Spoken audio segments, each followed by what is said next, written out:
Traído a ustedes por la Iglesia Bíblica Metro, una iglesia de sana doctrina enfocada en conocer, vivir y anunciar el Evangelio de Jesucristo. Vayan a Efesios capítulo 1, hermanos. Efesios capítulo 1.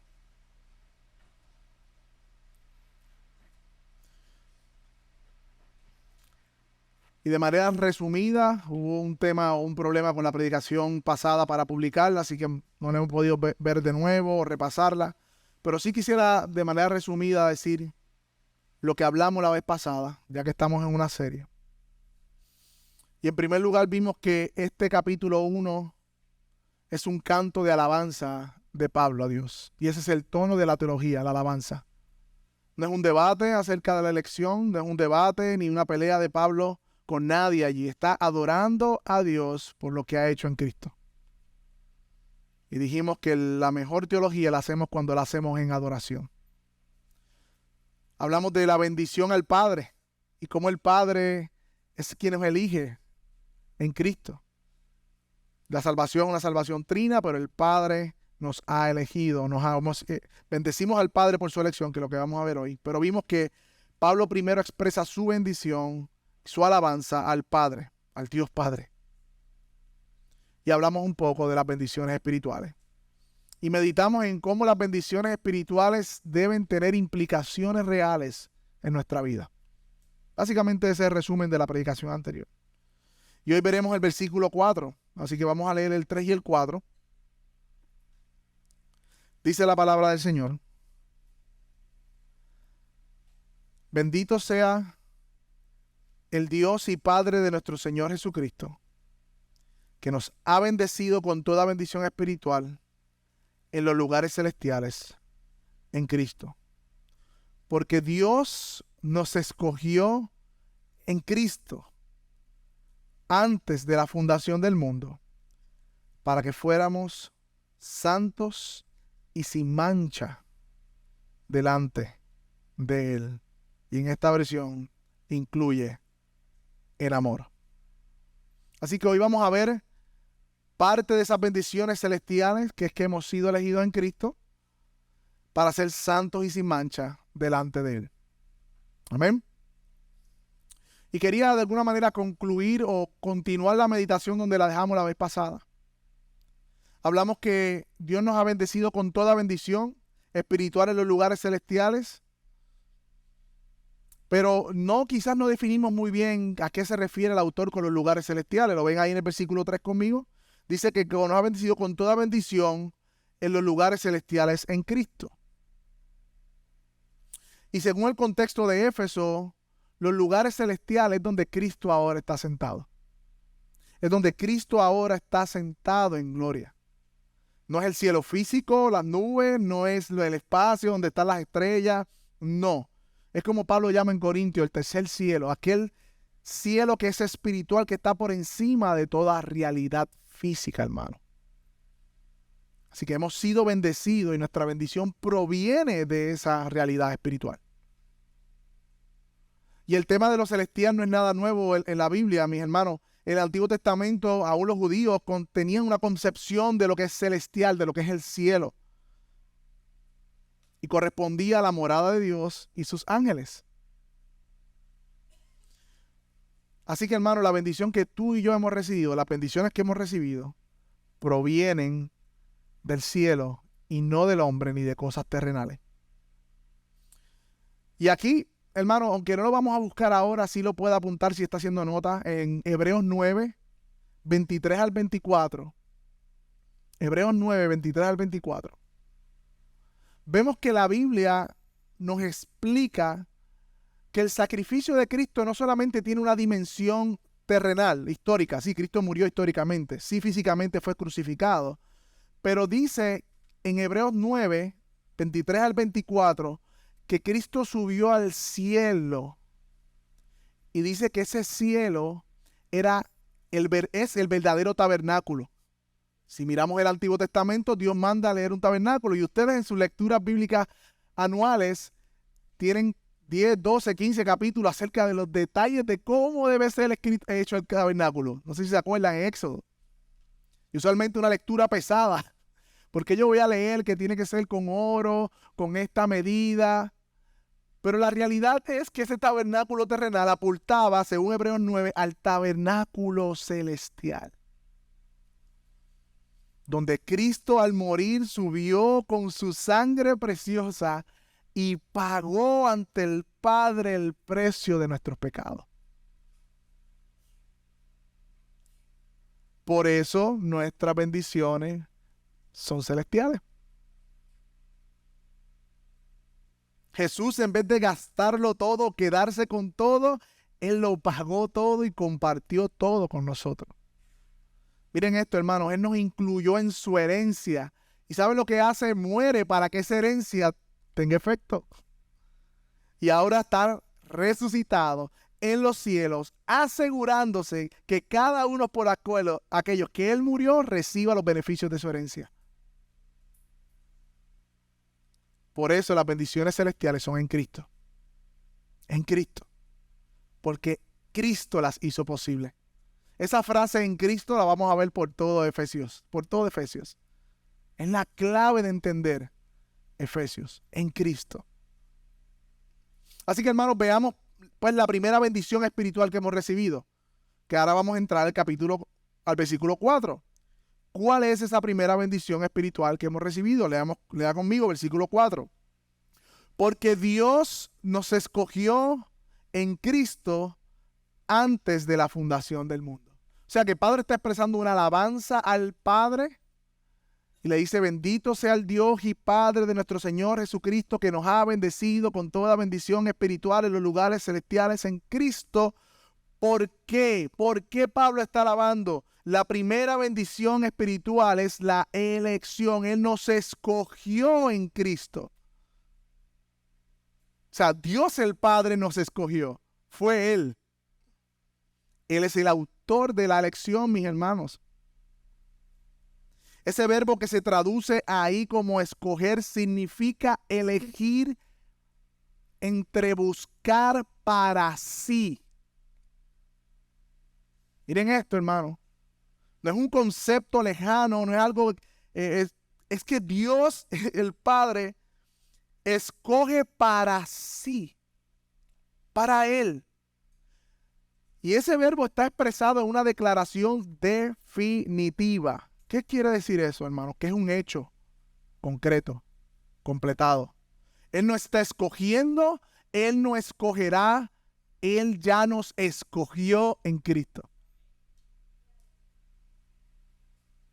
Y es interesante que este mismo verbo que se traduce como escoger en la traducción de la Biblia en la Septuaginta, también se utiliza para hablar de la elección del pueblo de Dios que era Israel en el Antiguo Testamento en un sentido como señal.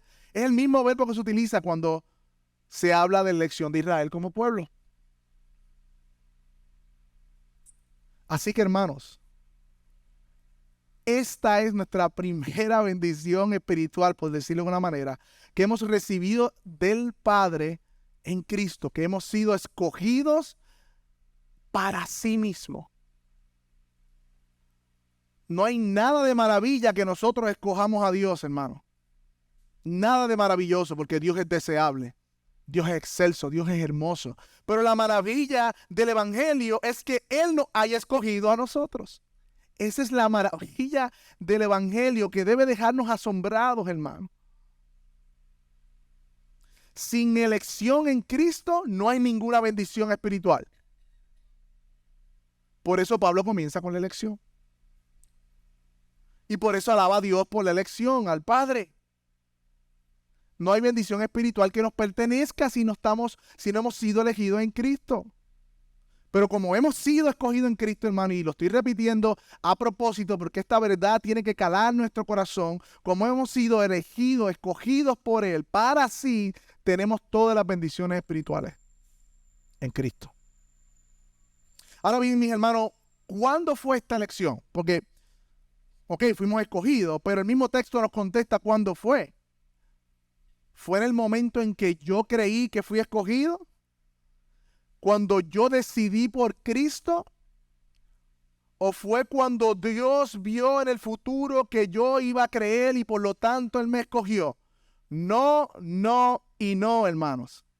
Eso es una desviación de la doctrina de la elección. La elección en Cristo ocurrió, dice el texto, antes de la fundación del mundo. Yo quiero que usted haga un ejercicio y vaya conmigo a Génesis 1. Vaya conmigo un momento, ponga su dedito por ahí o en un papel. Vaya conmigo a Génesis 1.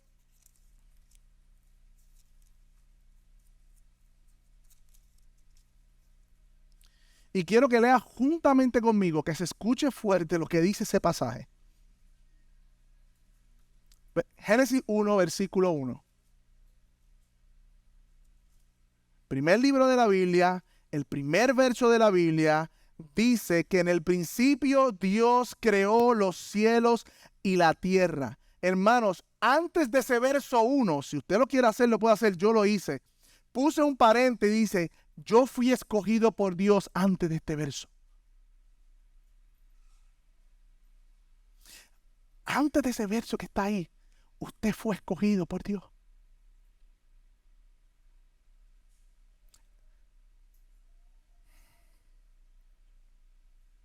No había sol, no había luz, no había luna tan hermosa que estaba ayer, no había nada de eso y tú habías sido escogido en Cristo, si eres creyente. No existía la tierra, no existía el mar y ya tú habías sido escogido por el Padre. No había una sola montaña y tú habías sido escogido por Dios el Padre.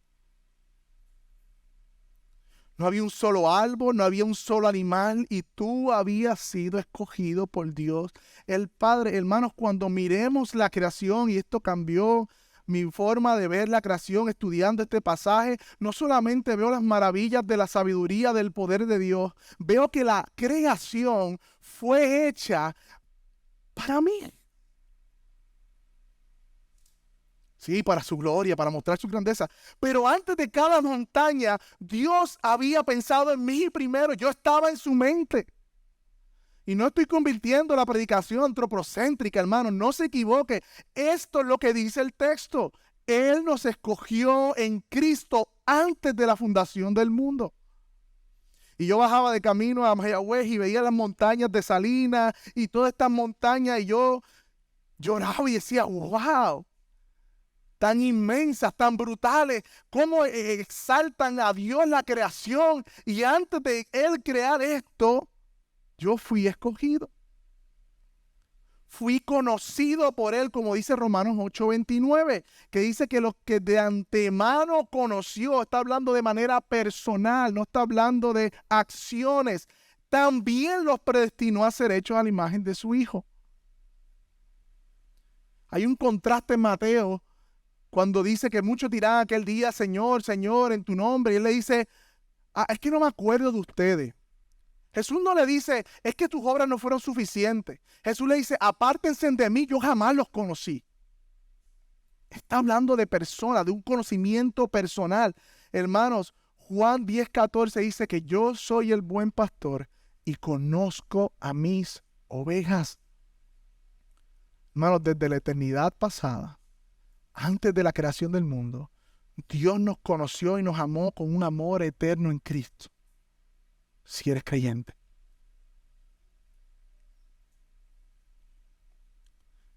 Y quiero advertir que las aplicaciones las haré más al final. Así que por ahora, ¿cómo esto es posible? ¿Cómo es posible que Dios me haya escogido en Cristo antes de la fundación del mundo?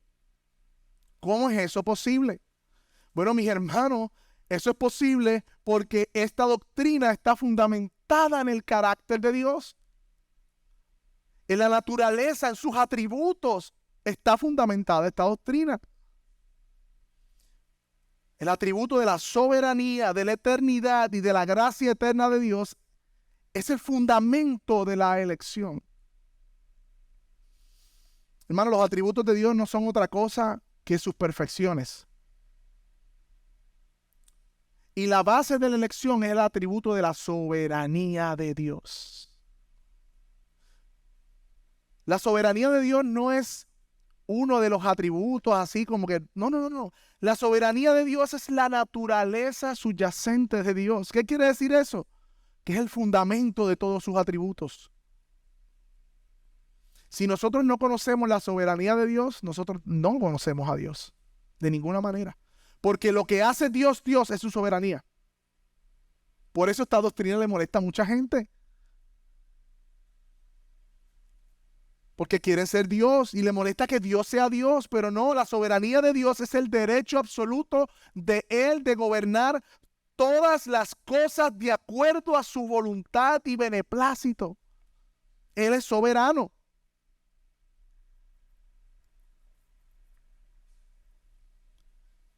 Él está en control total de la creación, no solamente de la creación como los árboles, los animales, de su creación, tú y yo. Control total.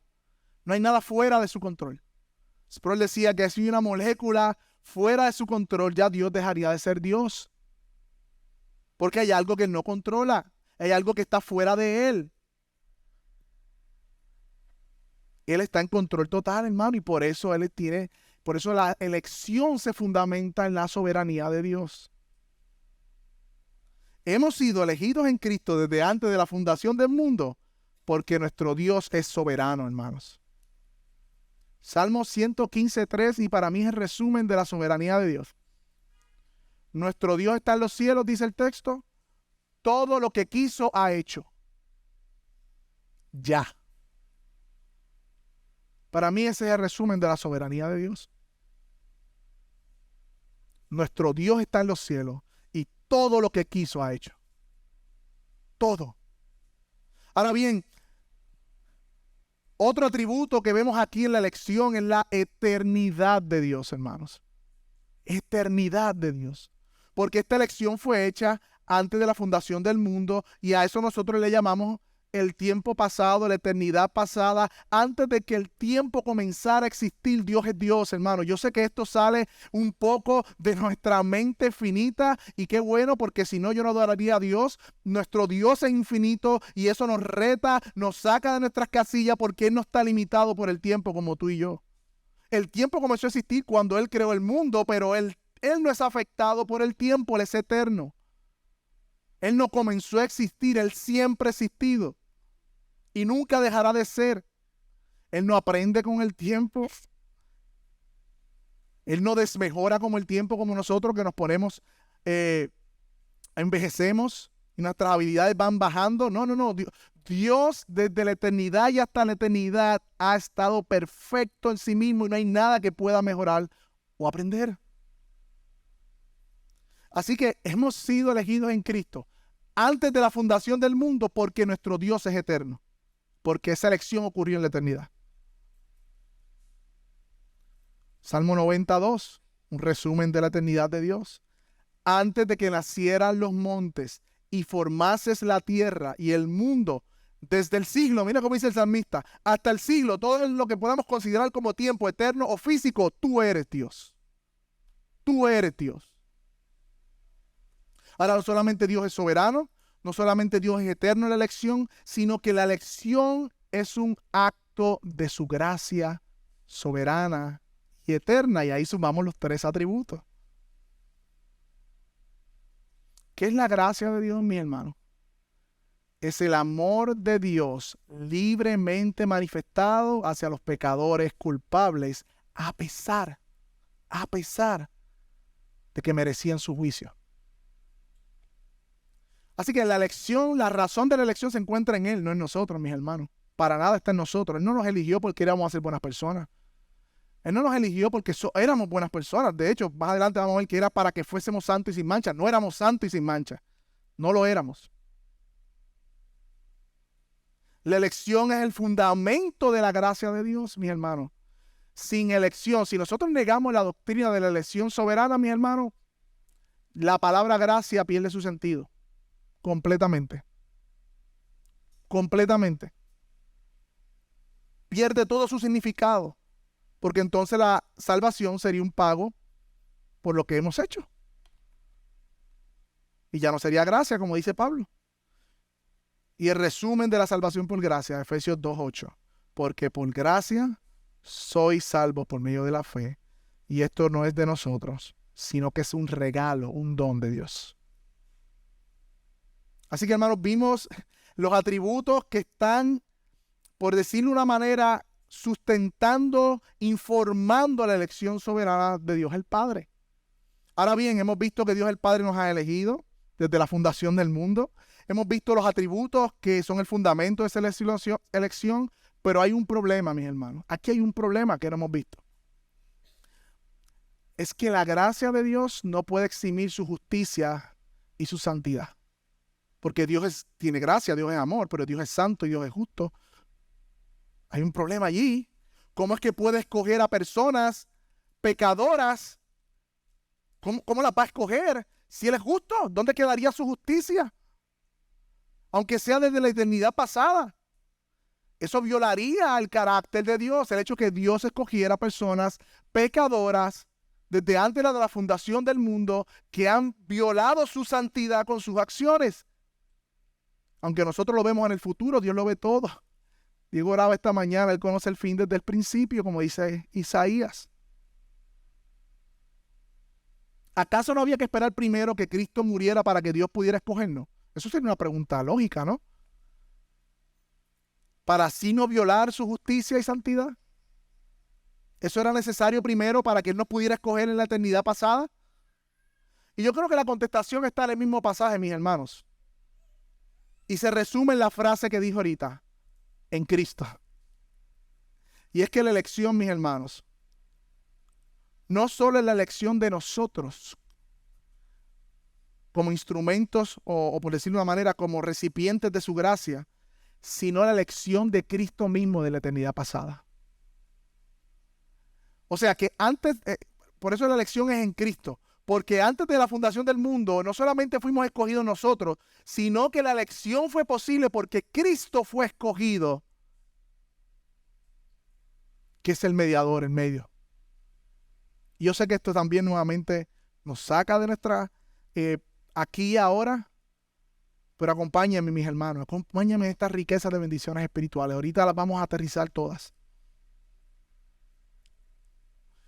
Hermanos, Cristo fue el representante fiel y fiador, como la garantía de los pecados que en algún punto serían, o de las personas que en algún punto serían escogidas físicamente hacia Dios, atraídas hacia Dios en la realidad. O sea que Cristo, como el Hijo de Dios, se ofreció voluntariamente desde la eternidad pasada igualmente para que la elección en la eternidad hubiese sido posible, tuya y mía. Por eso la elección es en Cristo. Es en Cristo. Cristo es el Cordero eterno que se ofreció como la garantía del pago de aquellos que iban a ser salvados y elegidos antes de la fundación del mundo, mis hermanos. Y nosotros lo vemos en tiempo, lo vemos aquí y ahora, pero en la mente de Dios no hay esa diferencia. Hermanos, Dios no creó el mundo y le sorprendió la caída del hombre. Entonces dijo, ay, pues déjame elegir. Y entonces, Cristo, ¿te atreves a ir? ¿Vas a ir, hijo? No, hermano, eso no pasó así. Antes de que Adán fuese formado y antes de que el hombre cayera, ya Cristo estaba preparado como un cordero. Ya Cristo estaba preparado como un cordero para ser el pago por aquellos que el Padre iba a elegir. Y ahora vamos a la Biblia. No me crean a mí. Créanle a la Biblia. Vamos a 1 de Pedro 1:18. Vamos a ir por lo menos a 4 o 5 pasajes para ver esta verdad. 1 de Pedro 1:18. La primera. Ya siento el calor.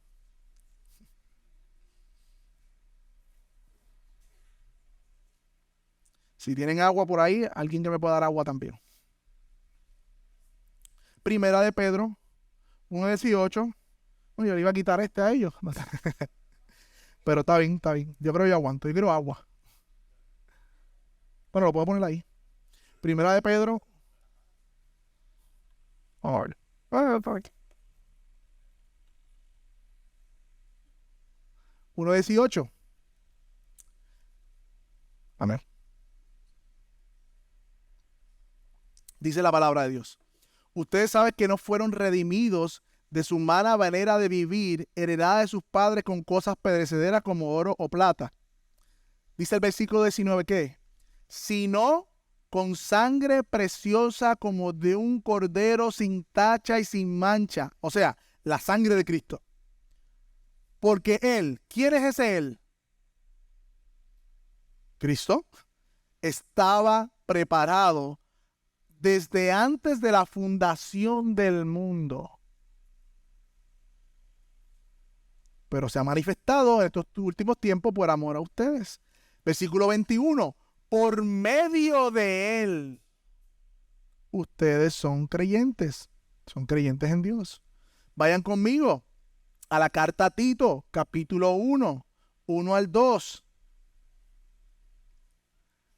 Carta de Pablo a Tito, capítulo 1, versículo 1 y 2.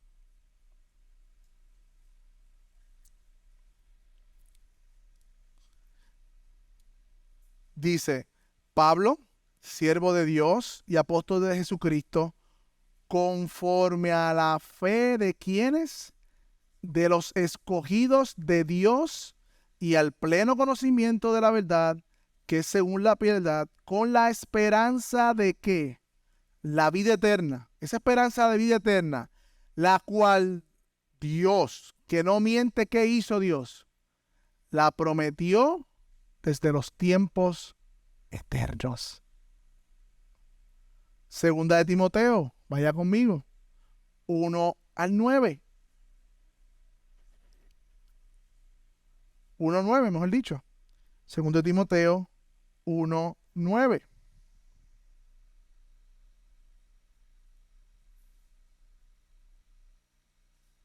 Dice la palabra, Él nos ha salvado y nos ha llamado con un llamamiento santo, no según nuestras obras, sino según ¿qué?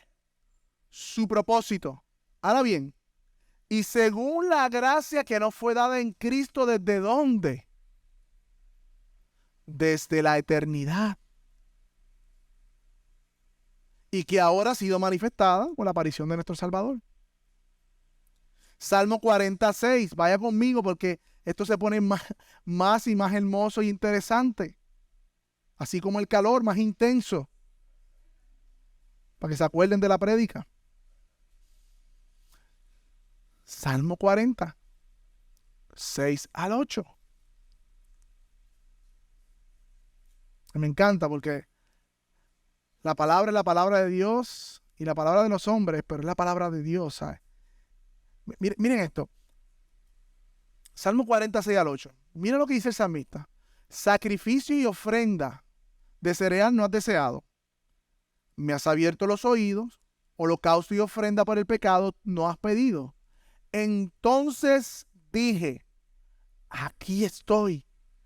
En el rollo del libro está escrito de mí. Me deleito en hacer tu voluntad, Dios mío. Tu ley está dentro de mi corazón. ¿De quién está hablando este salmo ahí? ¿De David? Si fue el escritor. ¿O de Cristo? Bueno, yo no tengo ni que interpretar, la misma Biblia se interpreta. Vaya conmigo, Hebreos 10.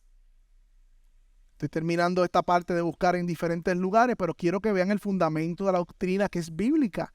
Hebreos 10, versículo 9. El escritor de Hebreos está explicando el Salmo 40. ¿Y qué dice? Luego añadió, aquí me tienes, hablando del Salmo 40 que acaba de decir, aquí me tienes para hacer tu voluntad, ¿verdad? He venido a hacer tu voluntad. Así que quitó lo primero para establecer lo segundo. Y dice el salmista, en virtud de esa voluntad, somos santificados mediante el sacrificio del cuerpo de Cristo ofrecido una vez para siempre. O sea que ese aquí me tienes, por decirlo de alguna manera, es una conversación eterna entre el Padre y el Hijo, cuando le dice, aquí me tienes, quiero hacer tu voluntad. Y en virtud de esa voluntad, que era la voluntad del Padre, que Él viniera a morir por los pecados de nosotros, nosotros somos santificados. ¿Dónde otra vez se escucha aquí estoy o heme aquí? Si alguien se acuerda. El llamamiento de Isaías. Este es el último pasaje, Isaías 6:8. Vaya conmigo.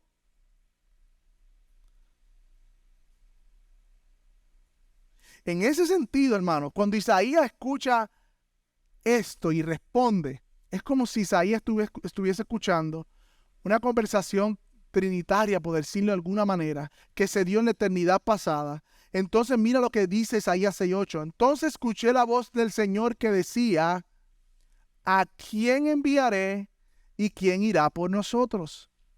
Y el profeta dice: aquí estoy, envíame a mí. Cuando Juan en el capítulo 12 habla de este capítulo, dice que ese que estaba ahí era el Cristo. Y en Mateo 13, en las parábolas, Jesús dice, luego si usted sigue leyendo, que las parábolas fueron dichas por Jesús, por él mismo, para que se cumpliera, que viendo no vieran, para que oyendo no oyeran. Eso está ahí en Mateo, fue Jesús mismo. Así que, hermanos, en un sentido, ese heme aquí, envío a mí, sí fue de Isaías y sí fue de nuestro Señor Jesucristo. Porque a fin de cuentas Él es el enviado. La Biblia se trata de cómo Dios nos salva en Cristo. Y todo lo que tenemos en la Escritura es cómo Dios cumple su promesa hasta llegar a la cruz. Y cómo ahora, luego de la cruz, miramos a la cruz. O sea, el Antiguo Testamento, todos los santos fueron salvados en esperanza de la cruz. Luego de la cruz, todos los que estamos después de la cruz, miramos a la cruz en esperanza. La salvación es en Cristo solamente. De aquellos elegidos, tanto del Antiguo Testamento como del Nuevo, porque Él se ofreció desde la eternidad, mis hermanos.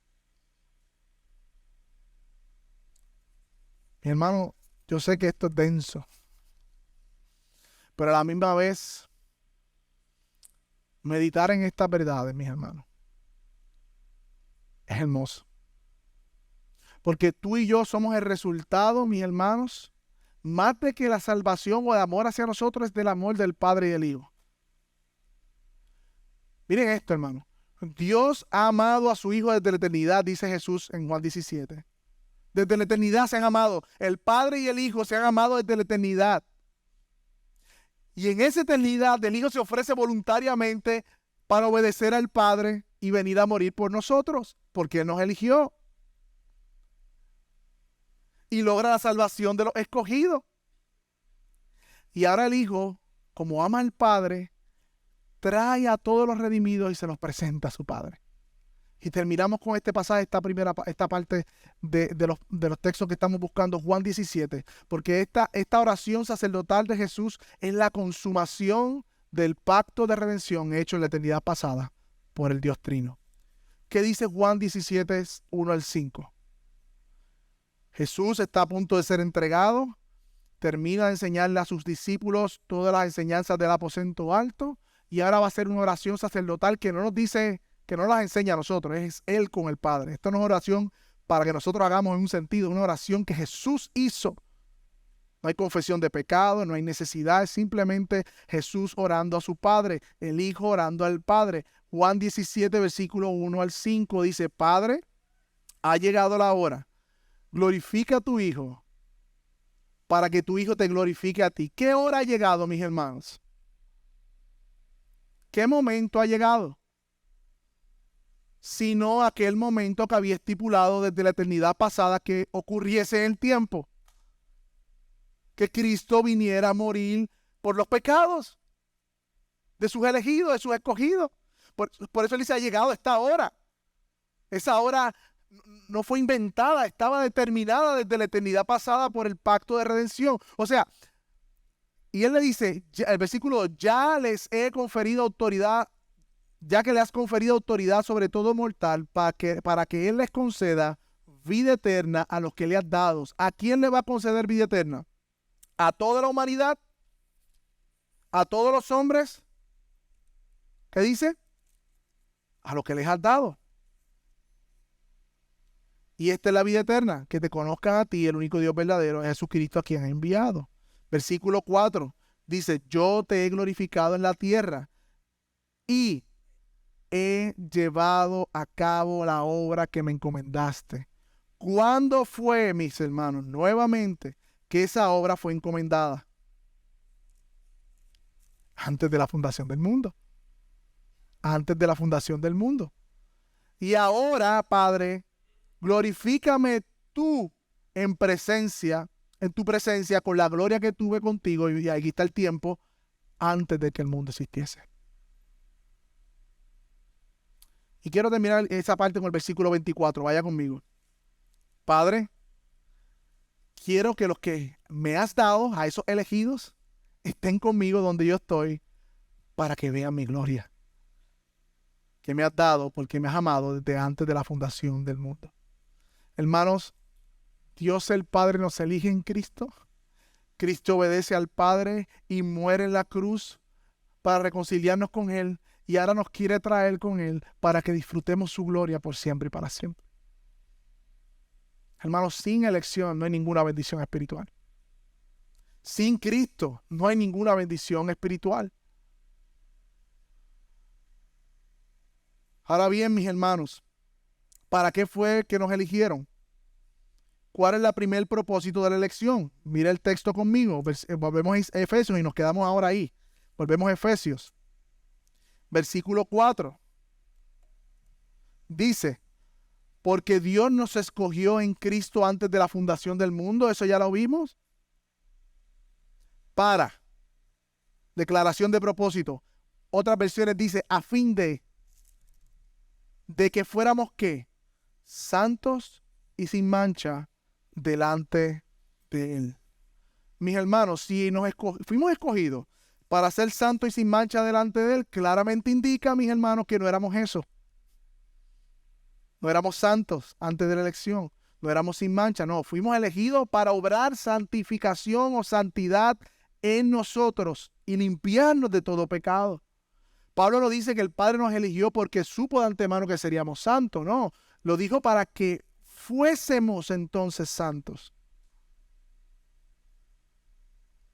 Y hermano, santos y sin mancha, aunque yo sé que estamos llamados a una vida de santidad, no voy a quitar eso del medio. By the way, toda la Biblia nos llama por la pureza de Cristo y la pureza de Dios a ser puros y cada vez más santos. Pero en este momento de la carta, donde Pablo está hablando de lo que Dios ha hecho, este santo y sin mancha es un santo posicional.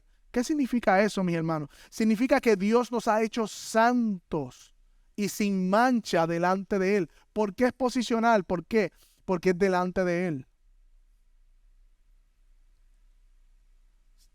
Por más esfuerzo en santidad, aunque debemos esforzarnos, no quitamos eso del medio, que vivamos en esta tierra, jamás seremos presentados santos y sin mancha delante de Él.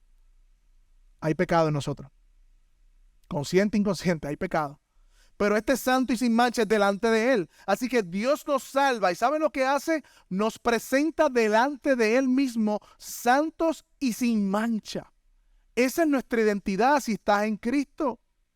Es la santidad de Cristo que tú has sido revestido. Tú has sido revestido de esa santidad. Hemos sido lavados por Él. Él ha puesto su vestidura sobre nosotros. Pero no perdamos de vista, mis hermanos, que esto fue escrito en iglesia, no a individuos. A veces como que la doctrina de la elección la sacamos y de ser santos y sin mancha delante de Él del contexto de iglesia, cuando esta carta fue escrita en iglesia. Pablo le está hablando del cuerpo de Cristo. Por lo tanto, mis hermanos, es a la iglesia que Pablo le está diciendo, ustedes iglesia, Dios los ha lavado, ¿sabe? Por medio de la sangre de Cristo, con su sangre, y se los ha presentado a sí mismo santos y sin mancha. Esa es su declaración final delante de Dios. Santos y sin mancha. No hay condenación. No hay pecado. By the way, en Efesios 5:25 dice, maridos, amen a vuestras esposas como Cristo que amó a la iglesia y se dio por ella. ¿Para qué? Para santificarla, hablando de su iglesia, habiéndola purificado por el lavamiento con el agua de su palabra, a fin de presentársela a sí mismo una iglesia en toda su gloria, sin que tenga manchas, ni arruga, ni cosas semejantes, sino que fuese santa e inmaculada. La iglesia, mis hermanos, y la expresión local es Iglesia Bíblica Metro en este momento, es el pueblo de Dios que ha sido lavado con la sangre de Cristo y que es santo y sin mancha delante de Él. Esa es nuestra identidad. Esa es nuestra identidad. Y para terminar, ahora sí entro a las aplicaciones. Para terminar, mi hermano, en primer lugar, luego de entender todas estas verdades con el calor que las estamos entendiendo y con todos los obstáculos que quizás en nuestra mente haya, debemos entender de una vez y por todas, como Pablo ora, que ya hemos sido bendecidos en los lugares espirituales. Por lo tanto, nuestra vida, hermanos, debe estar gobernada por una dimensión espiritual y no terrenal. Hay una canción que dice por encima del sol. Debemos interpretar todas las cosas desde la perspectiva del cielo, desde la eternidad. Y a medida que crezcamos en un entendimiento de esta verdad, mis hermanos, las prioridades que tenemos van a cambiar. ¿Por qué vamos a vivir por prioridades terrenales cuando hemos sido llamados para lo celestial? Jesús dijo, donde esté tu tesoro, ahí estará tu corazón. Y en Colosenses, que es la carta hermano, nos dice, pongan la mira en las cosas de arriba y no en las de la tierra. Porque ahí está el valor, ahí está nuestra identidad, ahí está nuestra ciudadanía, hermanos. Cómo el hecho de ser bendecidos espiritualmente y que estamos sentados en los lugares celestiales con Cristo está ahora mismo en tu vida siendo un factor determinante para las decisiones que tú tomas. Esa es una de las primeras aplicaciones que podemos hacer. En segundo lugar, debemos entender que somos escogidos por Dios. Y esto debe provocar una alabanza en nosotros, como Pablo. Además, debemos vivir en humildad, porque nosotros no agarramos a Dios, Él nos agarró a nosotros. Es algo que ya Dios decidió y es inmutable su consejo. Desde antes de la fundación del mundo tenemos esperanza, hermanos, porque hemos sido elegidos. Tenemos esperanza. En tercer lugar, mis hermanos, también debemos ver esta elección como una elección de su pueblo, de la iglesia. Hermanos, yo no sé si tú ves y tratas a tu iglesia, a la iglesia bíblica Metro, con la perspectiva del amor que el Padre ha derramado en Cristo. O tú ves a la iglesia en base a su desempeño. ¿Cómo estamos mirando y amando y sirviendo a la iglesia de Dios, los santos y escogidos de Dios? Somos una comunidad escogida. Y ante Él estamos sin mancha y sin tacha.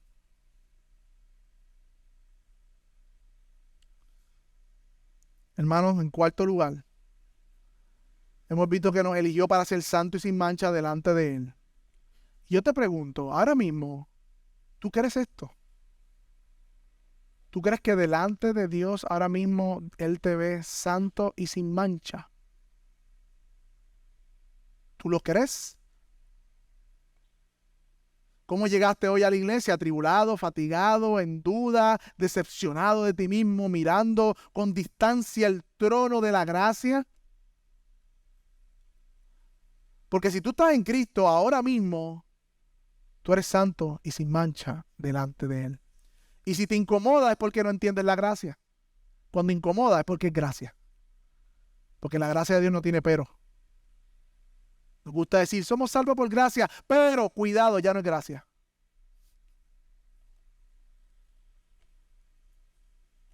Pero tenemos que, pues entonces, sostener la salvación o hemos sido salvados. Cuidado, hermano, que nosotros mismos somos los más legalistas. Tenemos un fariseo dentro que quiere todavía ganarse con su desempeño la salvación. Hasta que no entendamos las bendiciones celestiales que hemos recibido en Cristo, que es su gracia y que ya hemos sido santos y sin mancha delante de Él, que no hay condenación, no podremos vivir una vida verdadera en santidad. No podremos. Y no tengo que aclarar que no estoy hablando que no estamos llamados a vivir en santidad. Yo creo que eso lo sabemos. Pero en ocasiones, hermanos, olvidamos la riqueza de las bendiciones que hemos recibido en Cristo por nuestro esfuerzo. Nos enfocamos en eso. Cuando nuestro esfuerzo proviene de las bendiciones celestiales que hacen posible todo esfuerzo de santidad. Si estás en Cristo, mi hermano, y viniste hoy con dudas, ven, acércate al trono de la gracia. Tú has sido limpiado por la sangre de Cristo. Ya no hay condenación. Él es tu Padre. Él era tu juez, ahora es tu Padre. Y en quinto lugar, si se dieron cuenta, este versículo termina con una frase pequeña. Algunas versiones lo dicen en el versículo 4, otro en el 5, que se dice en amor. Y esta pequeña frase en amor es poderosa, porque toda la obra de Dios en Cristo, la lección y todo lo que hemos recibido ha sido en amor. Por lo tanto, también Efesios luego nos dice, vivan con toda humildad y mansedumbre, soportándose unos a otros en amor. La misma palabra. Hablen verdad en amor. Andad en amor. Eso es posible porque ya hemos recibido el amor de Cristo. Y al no creyente que está aquí, ¿sabes cómo Dios llama a los elegidos a salvación? A través de la predicación de su palabra. No tienes que tirar los dardos a ver si eres elegido o no. Debes responder a su invitación que te hace hoy, a venir al arrepentimiento y fe y creer en la promesa que hizo de que todo aquel que en él crea no se pierde, mas tenga vida eterna. Así que si tú estás aquí hoy, en medio nuestro, y aún no entiendes ni puedes disfrutar de estas bendiciones espirituales que hemos hablado, Él te invita hoy a este banquete. Ven a Él en arrepentimiento y fe. Vamos a orar, mi hermano.